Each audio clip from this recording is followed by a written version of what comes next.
Hello, and welcome to the South Coast Artists Index, where artists, performers, and writers, as well as curators, directors, and supporters, anyone with ties to the creative community, drops by to introduce themselves to you. We'll talk about their beginnings, their vision, their passion, and so much more. The South Coast Artists Index podcast is brought to you in part by Heavenly Spirits, who invites you to celebrate the art of life and creative communities everywhere. Hi, this is Ron Fortier with another episode of Aha Live from the Play Arcade. I've lost track of how many times we've been here. It doesn't really matter anymore. But this is the official March Aha, which is on March 13th. And we have several guests coming. People will be coming and going. As Madeline Kahn said, but mostly coming. But from Frankenstein, if you're not familiar with that reference. But anyway, with us right now is Max Wikermayer. Oh my God, Wikermayer. My sinuses are getting in the way. But Max is the curator of the latest show, which officially opens Saturday, of Polar Opposites at Gallery X. And Max, why don't you say a few words, because this is your inaugural hanging, right? It is. All right. I'm really honored to have been chosen to present the Polar Opposites show. It's opened on March 12th, and there's about 70 pieces, and I'm really pleased with the overall outcome of the show. I think there's some really interesting, sensitive pieces. I think the artist took the theme well to heart and developed it. And Douglas Gallery, I'll mention, is Michael Tracy, and I think he did a fabulous job, not only making the paintings, but bringing them into the gallery and lining them up in the gallery exhibit area. I'm really excited about the whole thing. I was at Gallery X just a few minutes ago at the AHA opening, women's storytelling, and the first presentation, a young poet, don't know her name, but she just was very presented a wonderful story and with a lot of emotion. And we have Gallery X. It's a full house, so it's really exciting to see all the. So Gallery X is actually the host organization for the theme, this is the second month of I Am New Bedford, Right. Storytelling Series, and I saw clips. And I spoke with Zachary White, who is the executive director of Gallery X, and I said I would love to have some of those tapes and discuss with whoever owns them, the full length. We only had snippets of it, and see if we could utilize them on the Artist Index, because they're fabulous. Helped in the distribution of them. Maya Livermento, we've been talking back and forth about getting her on the show. It's been one thing or the other with her, and I mean, everybody has, life is complicated now. Yep. And then Gloria Clark, who I'd really love to speak with, because I think she may give me some information to something that I've been looking into for quite a long time, and I'll just let the cat out of the bag, so to speak. She talked about going with Parky Grace up to Boston to the Black Panthers, I guess the regional headquarters, and of course the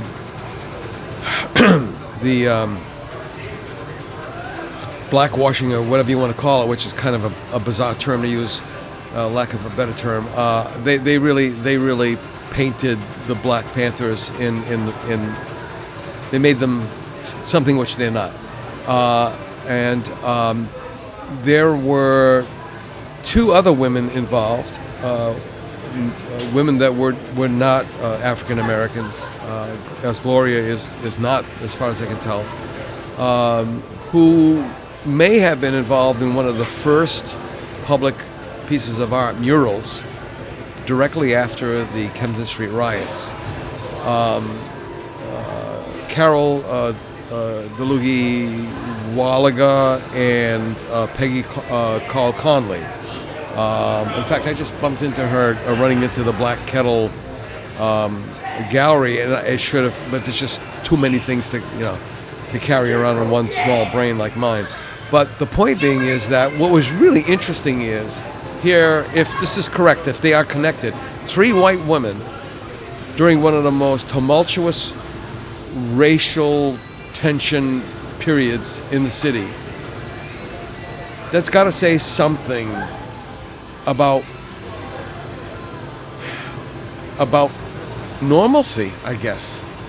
I mean, what they did was they just did what they thought they had to do. It had nothing else to do with anything. That, we use the term allies now, and but these storytelling pieces were phenomenal. I haven't heard all of them. Can you relate a couple of them that you heard that have made an impression on you? I'm not good at that. John? In any case, I recommend you get there and you hear it for yourself, and that's what I'll say. I mean, so with that, right. I mean, Maya Livramentos was incredibly emotional. I thought,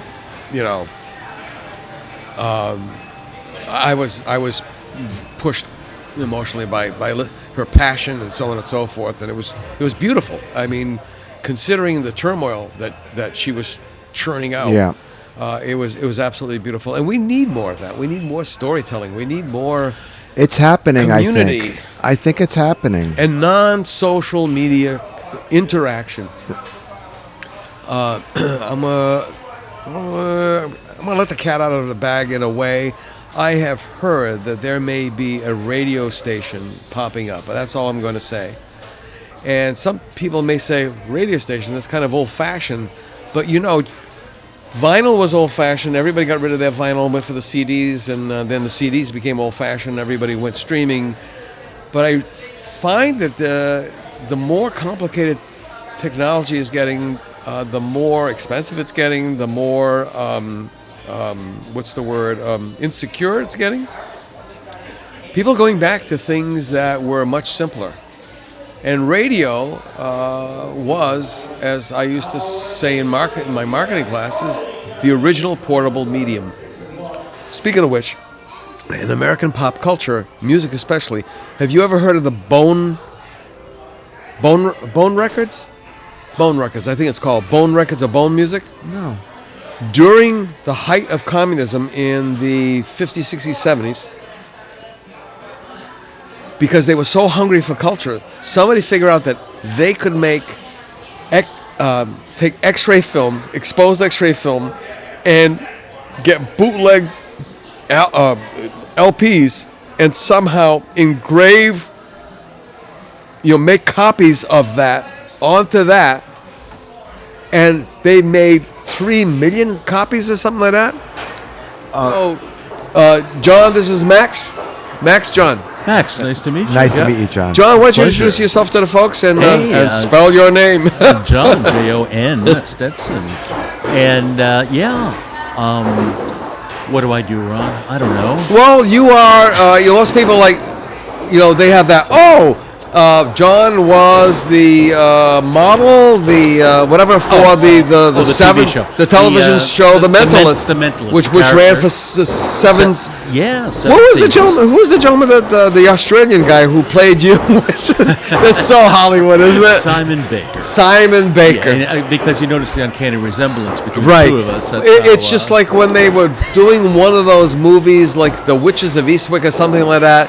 They chose to go to Northern California to shoot in that town because it was more New Englandy. Well, That's so Hollywood. It totally is. We did not have a lot of those kind of situations with the show. It was pretty cut and dry, which was great. Yeah. Everybody was on the same page. Everyone was terrific to work with, and there never really was that outrageous stretch on anything like that before. Yeah. But I noticed I came in at a great time because we're talking about conversations over here, and wow, people don't have conversations anymore, do they? No, in fact, that's funny that you say that because it's going to wind right back to what we were talking about, local, about community, about neighborhoods, and social media is great to an extent. I mean, Facebook, it's great to keep in touch with your family. But, we used to have something called phones. Ron, I have a feeling that you really miss the ability to slam a phone down on somebody. These days, man. Let Ron, me tell you. Everything is good. Is there a song called "I'm Screaming at the Radio"? There's got to be one. Yeah, well, there will be tonight if not. Yeah, but everything is so great. And I've been traveling and touring a bit. I've been out of town for a few months. Right. I've never been to a Thursday night downtown. Really? Yeah. Unbelievable, isn't it? Yeah. I live in Fairhaven. Yeah. And but I'm on the road constantly. I do my thing where I read minds and influence thoughts and stuff like that. And I do a lot of speaking. And a lot of the speaking I do is based on conversation and communication. And there's a new book coming down the pike that you didn't know about, and it's called The Art of Knowing. No, is this the one that's influenced by Eckhart Tolle? Oh, Eckhart, of course, is prominent, and Don Miguel Ruiz. Don Miguel Ruiz, Who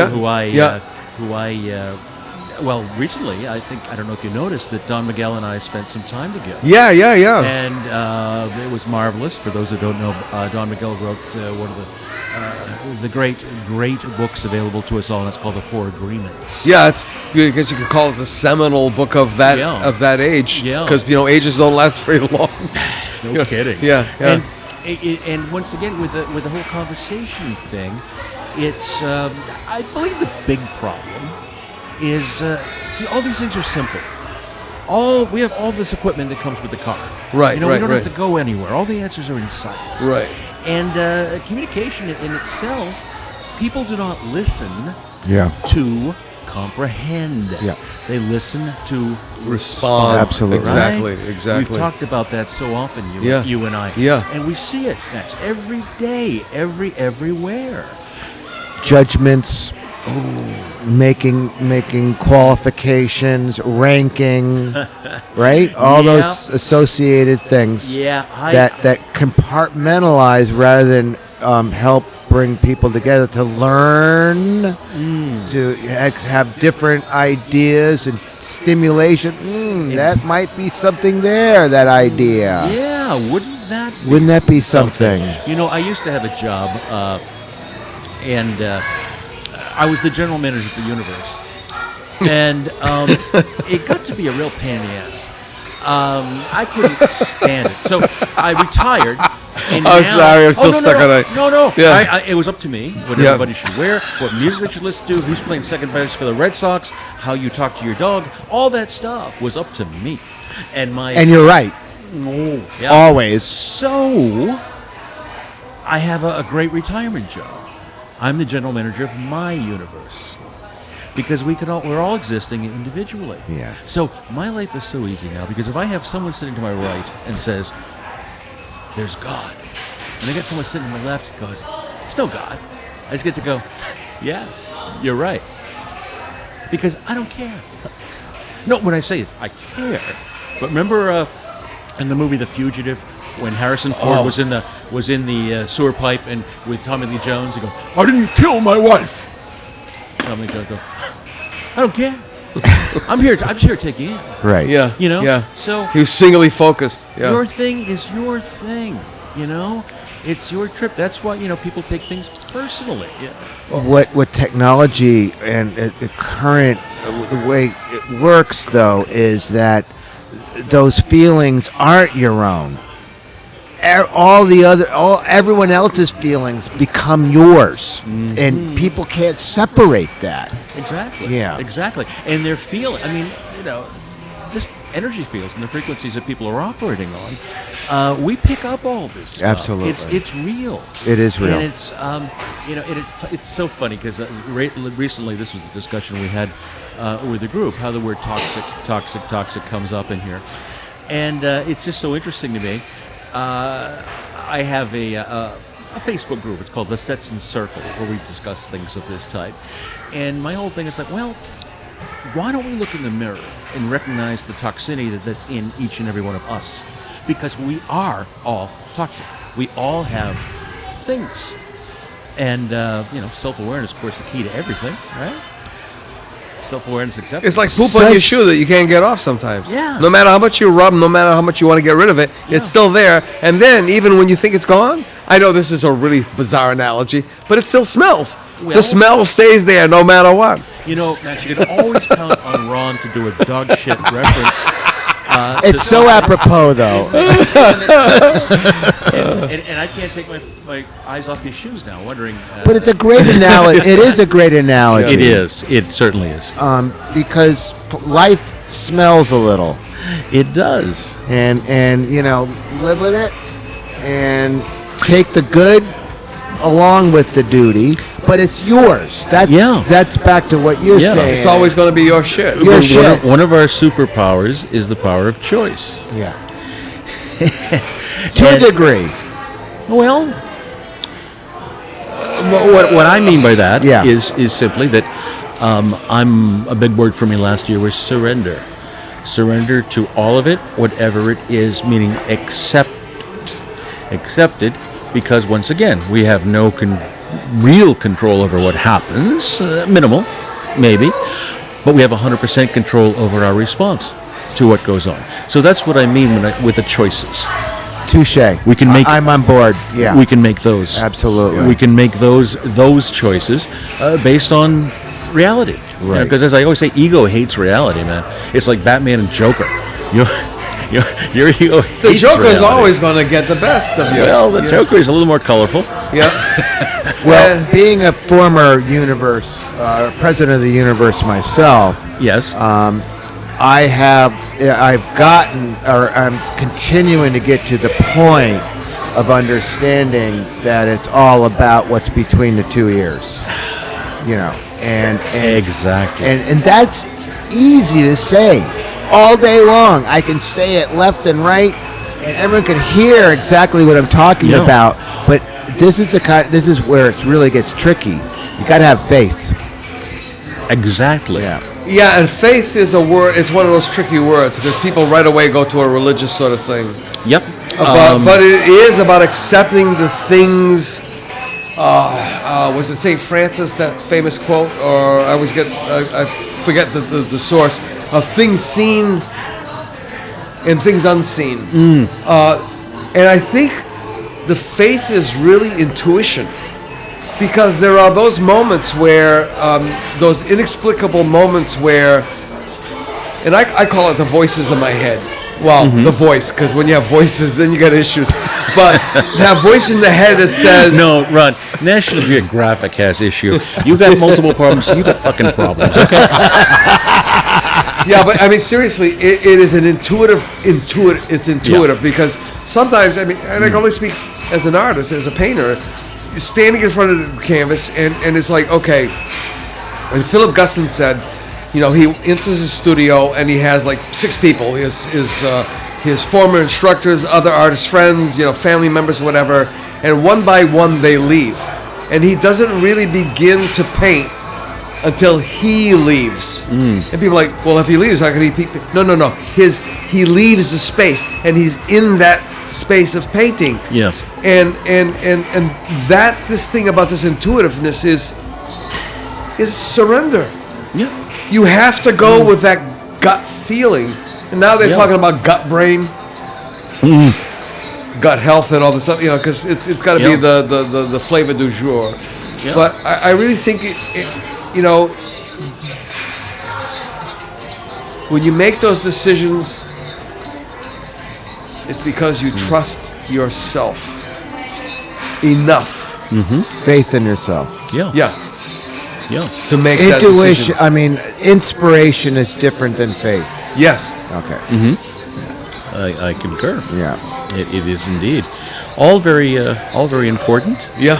All way around, and it's great to be able to just talk about these things and bring it to the fore. Yeah. And that's what the new book is all about, the art of knowing. Because I traveled the world, being essentially involved in mystery entertainment and working as a mind reader, a mentalist, a comic, a hypnotist, a magician, all of these things, and living sort of a lifestyle of, man who knows. So I'd go around influencing thoughts and revealing thoughts, telling people things. And one day I really woke up to all of this, and it was where the point where, and it was funny, I was at my diner going in for a coffee, and when this great gal who works there always says to me, "What do you know?" Meaning like, man who knows and all this kind of stuff. So what do you know? And I would always tell her something. Yeah. And it was at a point where it was difficult for me by a little stretch in life, and I go, I know nothing. And then a fellow right around the corner, older gent, he was late 80s would be my take. Saw him in there occasionally, and he just looks at me with a big smile and says, "Good morning, Socrates."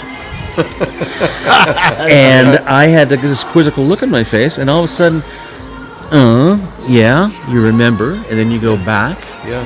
And the art of knowing is knowing you don't know anything. Exactly. But there's a lot, there's so much to it, and it takes all of the things that I practice and work on. And Max, as we say, you have to weed your garden every day.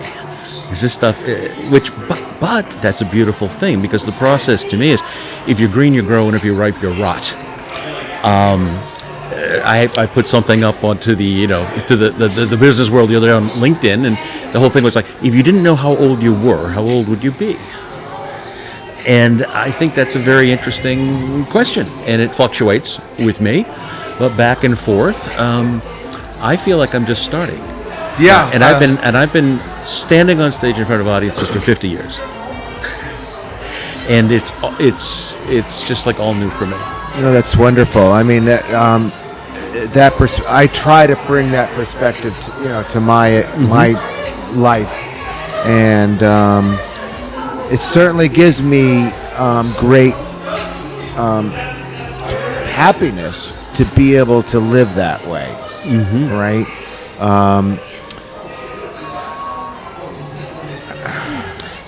It's choice. Once again, and hey, I'm not talking about being Pollyanna and all this stuff. No one is. Yeah. I wrote this line for somebody, for actually myself years ago, and it was originally to be a joke, but it turned out to be my truth. My two moods are namaste and I'll cut you.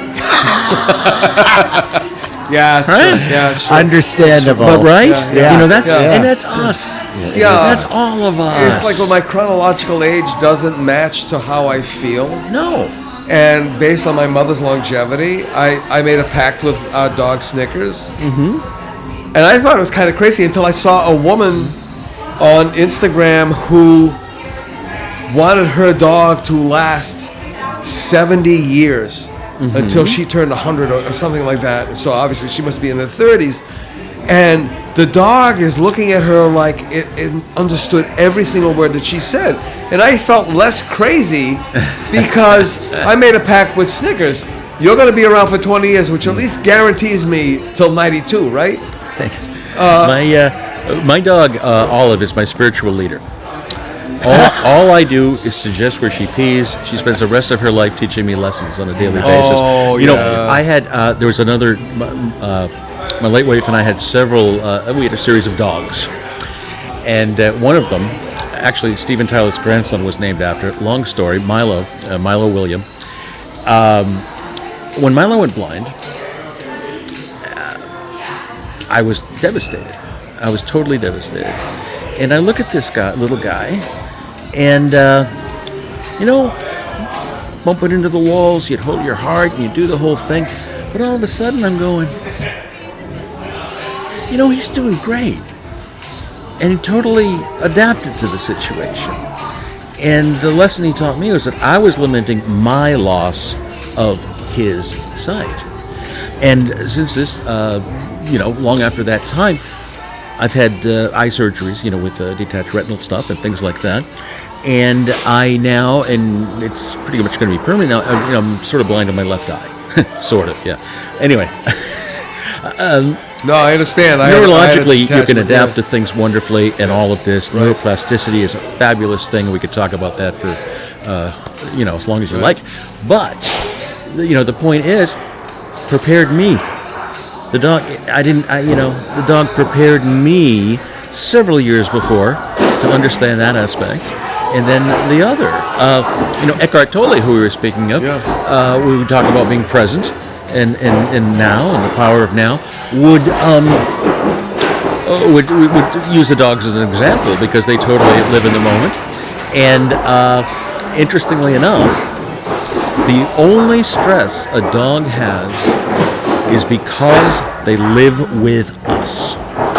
We give them all of their stress. If they were in the wild, they'd pee and poop, and Ron could step in it anywhere, right? But speaking of which, they don't step in it. Yeah. Right? They're smarter than we are. They're smarter than we are. But the point, is, okay. Oh, when's he going to come back? They love people more than they take care of themselves. Mm-hmm. That's the dog. Once again. Yeah. Once again, right? And back to knowing what you don't know, kind of thing. Mm-hmm. That again was my middle-age formative experience where I did think I knew everything, right? I got to a point where I don't know jack shit. Amen, brother. Right? Testify. And what that does is it gives me a fresh look at the world, and it allows us to truly be able to differentiate between knowledge and wisdom. Okay. Because knowledge is not necessarily a good thing. It's always, I'll, on top of that, it's based on your faith. Mm-hmm. Because it all back to your 2 ears, your one brain, and whatever faith you have, and whatever dogma you brought it in. Mm-hmm. And there's always going to be differences and variations and opposites, and that's what gives life and growth. A formative development of your brain to get out of that and into another. Yeah. And realizing that you don't quote unquote know anything is great because it allows you to take these things and process them and be open. On our circle page, I'd mentioned we have what I affectionately call Roomy Tuesday, and take off with the Stones. And it's Rumi's basic philosophy of having a mind that's open to everything and attached to nothing. And it's just freeing. It's just freeing. Yeah, it totally is. No, it is. I mean, I had been in a situation where I was expatriating to Portugal. Mm-hmm. I had a divorce that came. Well, it wasn't suddenly because nothing is sudden. I mean, there is all this backstory that goes to it and such. Sure. But I was resolved to that, and I was limited as to what I could bring with me. Mm-hmm. And basically, I limited it to 3 barrels that took up the space of that sofa over there. That was it. Mm-hmm. So I had to, and it was, at first it was like, ugh, but it was incredibly freeing. I remember doing a lecture, and I don't know where I got the concept from, but imagine you're in a hot air balloon, and you have all this stuff. There's a grand piano, there's a safe, a refrigerator, there's piles of pillows, and so on and so forth, and you're losing altitude. You're not going to throw the pillows out first. You're going to throw out the safe or the grand piano or the anvil, or the anvil, right? Because you have to regain that altitude, and then you find out by making the decisions that you really didn't need that. Yeah. Well, it's very interesting you bring that up because it's It's a stuff issue.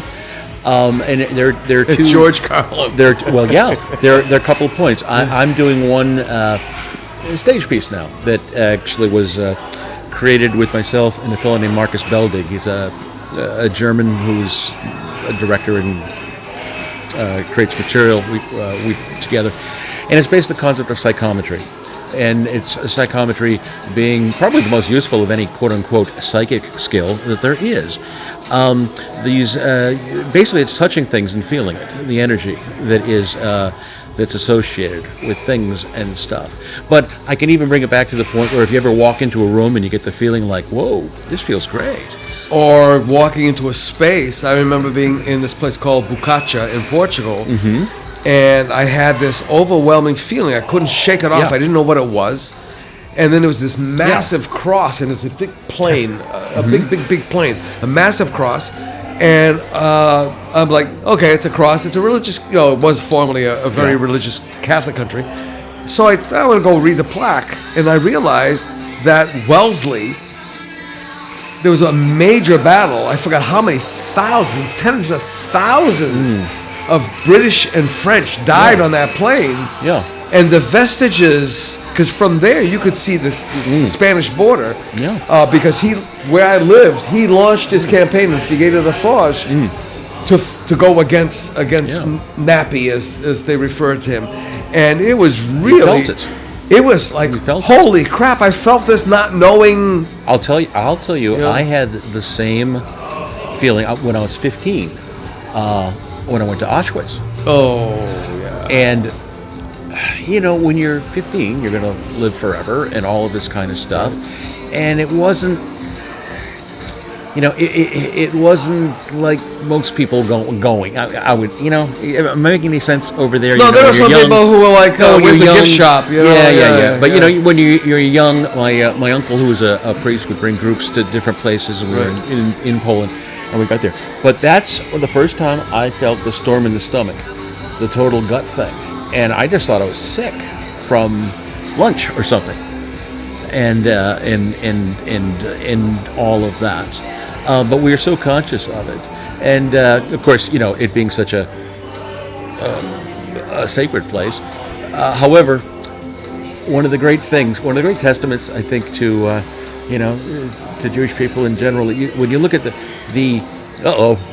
here we go. No, is how many of successful comedians are Jewish, especially from the day, because I'm a student. The whole Borscht Belt. I'm a student of all that. I wrote comedy for many years too. But the point is, it was Rob Ryan. Carl Weiner was there with his wife, and they were having an argument on like the tour bus and the whole thing like that. And when they got to Auschwitz, afterwards she gets back, she looks him in the eye and just shakes her head and say, we're here, and I look at the pettiness of our arguments, our thing, and blah blah blah, and let's just love each other and not worry about that. And of course, how Carl could never, they throw a meatball down the plate, you swing for the fences, baby, right? So he goes, sure, now after you ruined Auschwitz for me. Because you go back in the Greek culture, and people don't understand that Christianity had to pass through the Greeks, which gives us the Greeks. If they couldn't prove something, they would figure out a way to support why it became why it is, so on and so forth. That's a whole nother time for but comedy, tragedy, they were, and they're not an Western people, they're an Eastern people, they're on that cusp right there. So anyway, all comedy comes from pain, and it comes, exactly. You look at the people in your circle, for example, who is the funniest person there, the one who's laughing the most is the one who needs love more than anyone else, and it's probably the one who is suffering more. The one who's surrendered to their circumstance. Now, I told you about my instructor who at SMU, who was a medic. He was a conscientious objector because he was a Quaker, and his unit cleaned out, I don't know, Auschwitz, Treblinka, Birkenau. Yeah. It was at least 2 of those horrendous places. And I remember, asking him innocently, so what was the worst experience that you had? And he said, my worst experience was when I realized I hadn't vomited for 9 days. You got used to it. What kind of person was I? You got used to it. That has stuck with me forever. There's another related story to that. There was a man named Werner Reich, and he is a survivor from the camp. And he passed about 3 years ago now. And he was heavily he loved magic. And there was another person in there who had the same love for it. And Werner loved jokes, he loved puzzles, he loved tricks, he loved all of that. And of course there with nothing, he would be doing these little things with pieces of wood, little tiny rags and everything. Eventually, and he was asked to do things for the camp commandant. Brought in. Yeah. So they actually gave him a deck of cards, which he was allowed to have because he had this little thing. But the point is this: he says that is how he survived. When we're talking about choice, right? This is heavy stuff.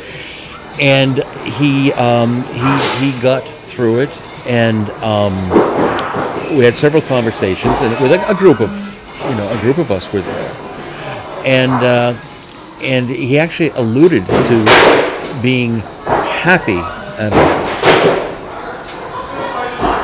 And I looked at him the way you guys are looking at me now. I was so taken back. And then another one of my colleagues just said,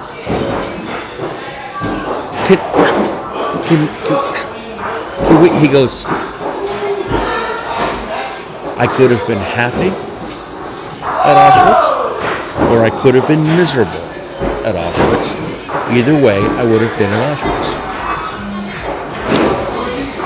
Now, he wasn't doing cartwheels and singing songs and smiling and, playing the harmonica and stuff. It's like, well, he accepted the situation for what it was, and somehow, it was a young man, somehow this spirit, and especially when he could do things for other people, tell them a joke, sing them a silly song, anything, when I could get a glimpse of a smile or a glint in the eye from someone, he fed off it. It made him feel like he had purpose and being able to make the other people's life maybe a second to have some bit of joy. I can't find a word better than envy, and I don't mean envy in that classic sense, but my Uncle Armin, who was dying of pancreatic cancer, because I found that afterwards, he was at Hiroshima. His unit was the first feet on the ground, boots on the ground after the bomb dropped, and I asked him all these questions, and he's like, "No, I'm dying of cancer. I want to know about you." And he was the type of guy who would laugh in the face of the devil. He was just like, "What are you gonna do?" And I'm like, what do you mean? What are you gonna do? I'd be like, "Are you crazy?" And he'd be like, "No." And so basically, he wasn't like, if you imagine a circle with a net in it where it catches everything. He was a circle that had no net. It just passed through him. And I always admired that ability that he had. And Choice again. He was so different from my dad. He was so different from his older brother. Ernie was one of the prototypes of the SEALs. I wonder, but then again, you and I have had this conversation. All the best things in my life have occurred without my expectation or my asking for it. Yeah. Zero expectation is the way to live. It just happened. certainly the way we're going off here, I still claim to know nothing. There was a personal relationship recently, and it dissolved based on expectations. And what's good? You know better. We all know better, right? But blinding glimpse of the obvious. Coulda, shoulda, woulda. You look at it afterwards, you go, Yeah. Okay. Yeah. But the nice thing is to be able to look at it and learn from the lesson, because these things happen to us over and over and over again until we learn the lesson, right?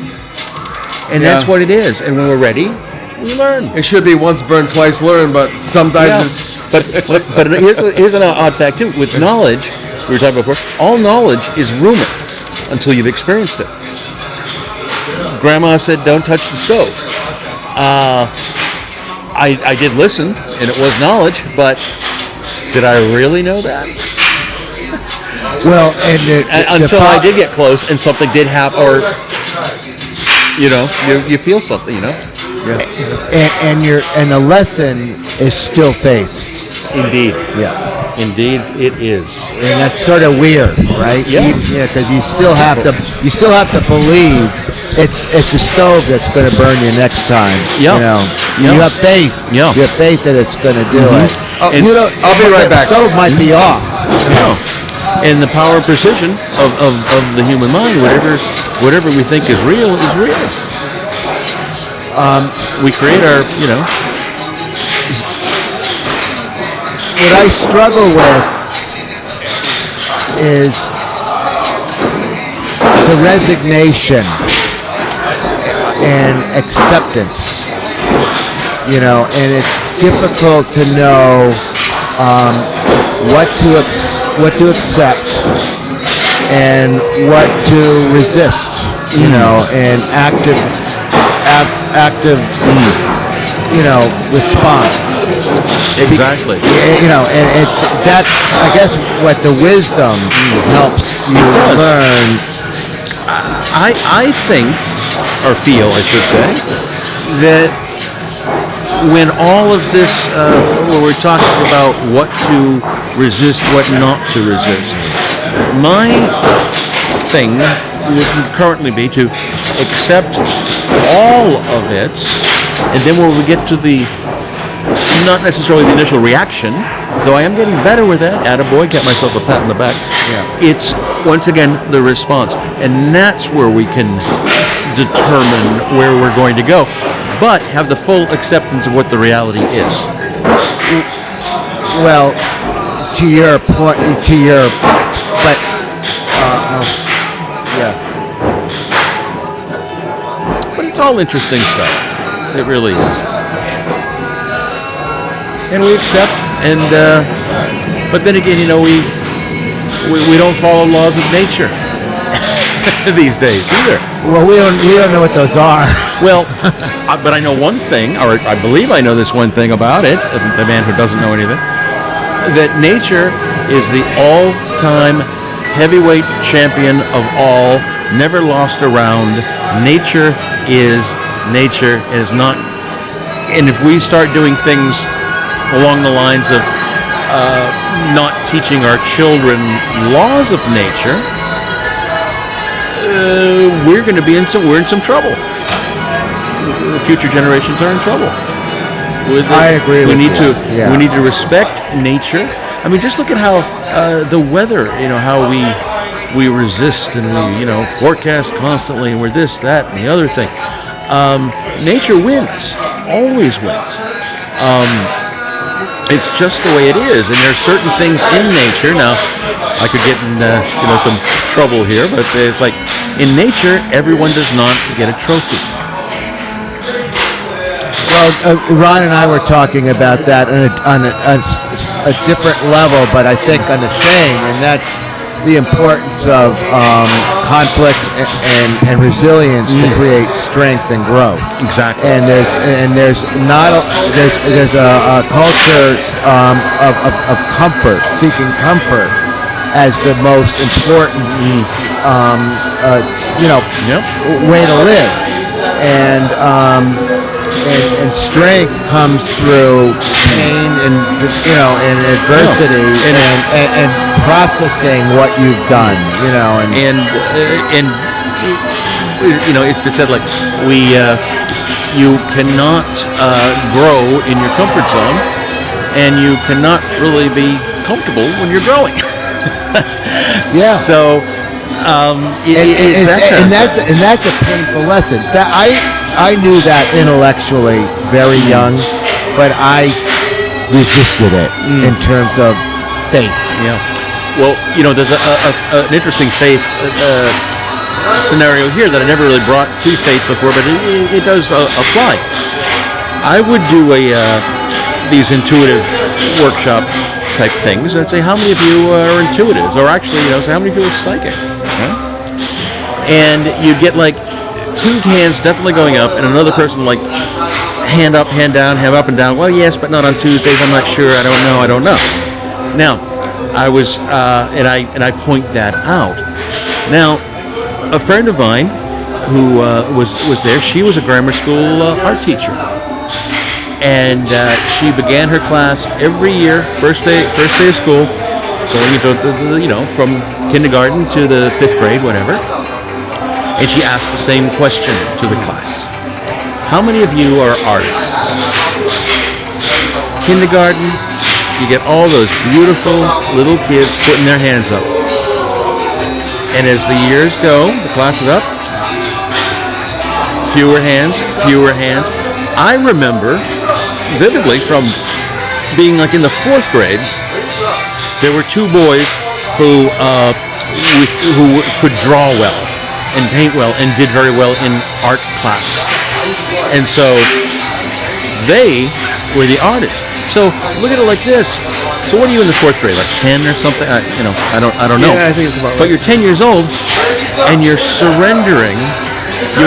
You are going, I'm not an artist. I have no creativity. I'm not this, I'm not that. That goes along with with our domestication. How we are domesticated, and we've made all these agreements, which leads me into Don Miguel and the 4 agreements. We've made thousands of agreements that should be broken. There's no reason for us to agree Example on that. Okay, I'll give you a prime example. There was this is a true story. A woman was a single mom, really a good woman, hardworking, level-headed, had a daughter who was 7, and after work one day, the mom was just stressed. She had a day, right? And the little girl was doing little girl things, spinning around, la la la la, dancing and stuff. And mom kind of snapped and just said, "Will you stop that? Stop that! I can't stand your voice right now. I can't stand your singing. Don't dance. Don't dance, please. Don't do that." This woman, the little girl, she didn't sing or dance for another 30 years because she made the agreement, like when parents would do like the shaming thing sometimes with kids. You're fat or you're stupid or you're something. You're making the agreement and accepting it. Well, yeah, I'm kind of stupid. I'm fat. I'm ugly. I'm not gonna do. Blah blah blah. That's where it all starts. Those type of agreements that come from our experience. And oftentimes it's people who have our best interests at heart, but once again, we didn't come with an owner's manual. My parents didn't know what to do. When the child accepts that label, you're not an artist or you are an artist, whatever the label.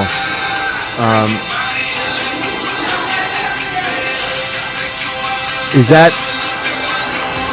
I think, and I'll throw it out this way, I think that person that child, in your example, has faith that I can't do it anymore.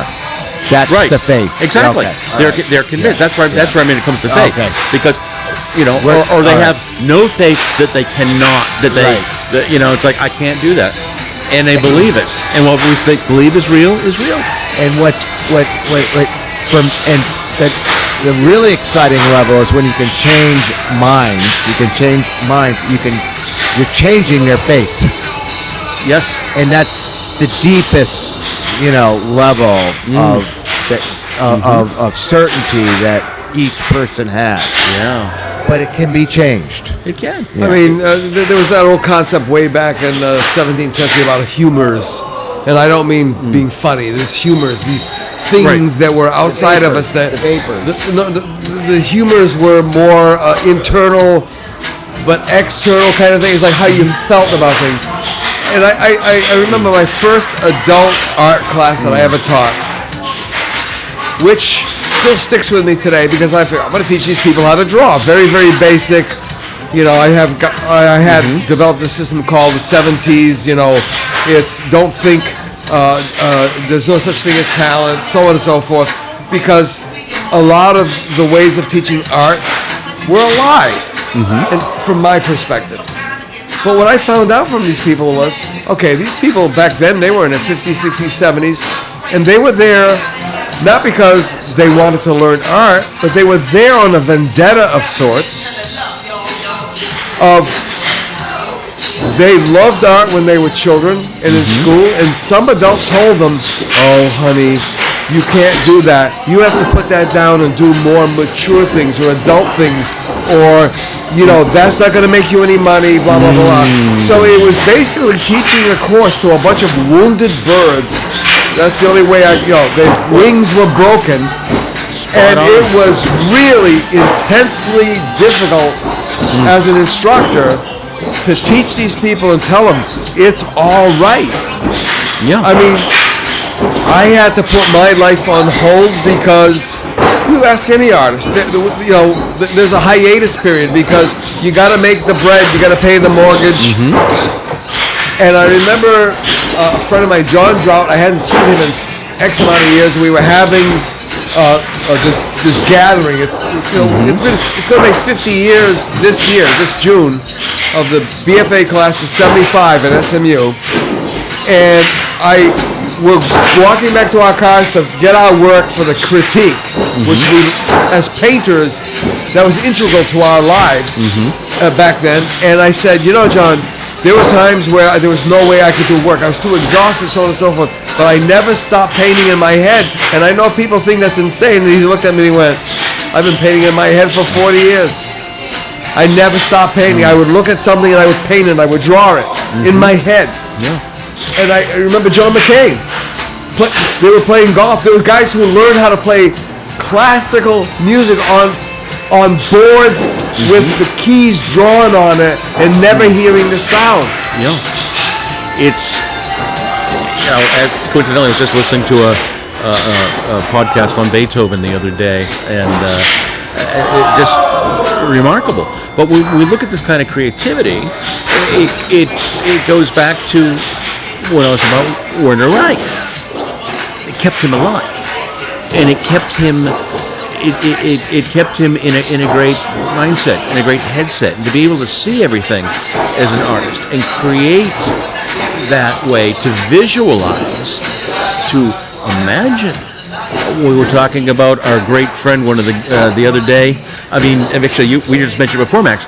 We were talking about George Carlin and stuff. Carlin is just one of the greatest philosophers of our century, and the concept that he was bringing up was one that I refer to all the time. There's never a good day to plan anything now because of meaningless structure. Kids have, calendars and schedules, and this is soccer, and this is thing, and that, and everything is so. And getting back to we used to do something crazy when we were kids. We went outside. And got on our bikes and we took off the places. When I was a boy, what we did was we would go outside. No, the point is this. It's like he would say, look, why don't you just let them look out the window and imagine, or lay on the grass, look at the sky and imagine. And while you're at it, do it yourself. Because that's what we need to do. Yeah. And George also said, I just will never forget this. We say, children of the future. Children of the future. Well, what if there is no future? What if this is all there is? Concept of being present, in my book, is there is no future. There's no past. This is all we have. However, George didn't go there. He was going, no, it's like, what if there is no future? What if this is it? So why don't we just love the people who are here now? And you know something? Those kids are going to be fine. They're going to be just fine. Love the one you're with. Yeah. Anyway, and with that, we got to wrap it up. Oh, on that happy note. Yeah. Yes, Armageddon. No, it's again the art of conversation. People, John Peterman. I brought this up a bazillion times. When I was teaching marketing at UMass on my Tuesday, Thursday courses, I had to, on Thursday nights, because at 8 o'clock, I had to get that class wrapped up in time for Seinfeld. So there's a whole generation that grew up thinking that John Peterman was a character in a Seinfeld show. But he was an actual living, breathing catalogs. Yes, I used to get his catalog in the mail. Right, the Slim Jim. It was a real deal. It was a real thing. And inside that catalog, he had that manifesto. And the only line that I remember, the passage I remember is, when will American businesses realize that people want things that make their lives the way they wish they were? Mm-hmm. And that has always struck with me. Stuck with me. I mean, that is such a true thing. So, on that note, Jon Stetson, thanks so much for dropping by. Hey, thanks a lot. So nice to be here. And so nice to meet you. Nice to meet you. And hopefully we can have more conversations. Max is a newfound friend. And going to be an integral part of helping us develop this whole concept of documenting the legacies of South Coast artists. Oh, yes. Because memory, the Egyptians had it down. Mm-hmm. They were preserving bodies. They were preserving memories. Well put. They wanted to make sure that when you woke up in that other place, that everything was recognizable to you. And stop and think about that continuum. Yeah. Well, the fresh idea you just gave me about this is that it's not going to heaven, it's waking up and having the things you need. It's a difference. Yeah. Right, in the communication. Yeah. To knowing your culture, knowing all your knowledge. Right. Mm-hmm. Familiarity doesn't always breeds contempt. It also But the heaven brings is comfort. their language, their communication. Right, exactly. And that's cool. Exactly. Yeah. I love That's it. what I'm going to be like Pharaoh. I'm taking it all with me.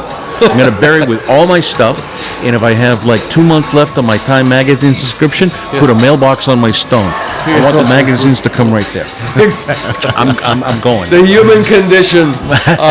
Was it? I don't know. Does the stuff own you, or do you own the stuff? Yeah, and what condition is my condition in? Oh, but with that baby. note, folks, we're going to wrap this one up. Thanks so much. I think this is going to be a two-parter, which is great. Because, again, you never know.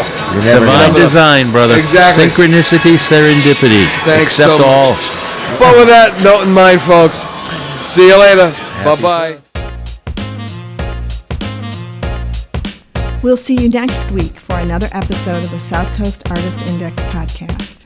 To learn more about the South Coast Artist Index, visit theartistindex.com. Find us on Facebook, Instagram, and YouTube.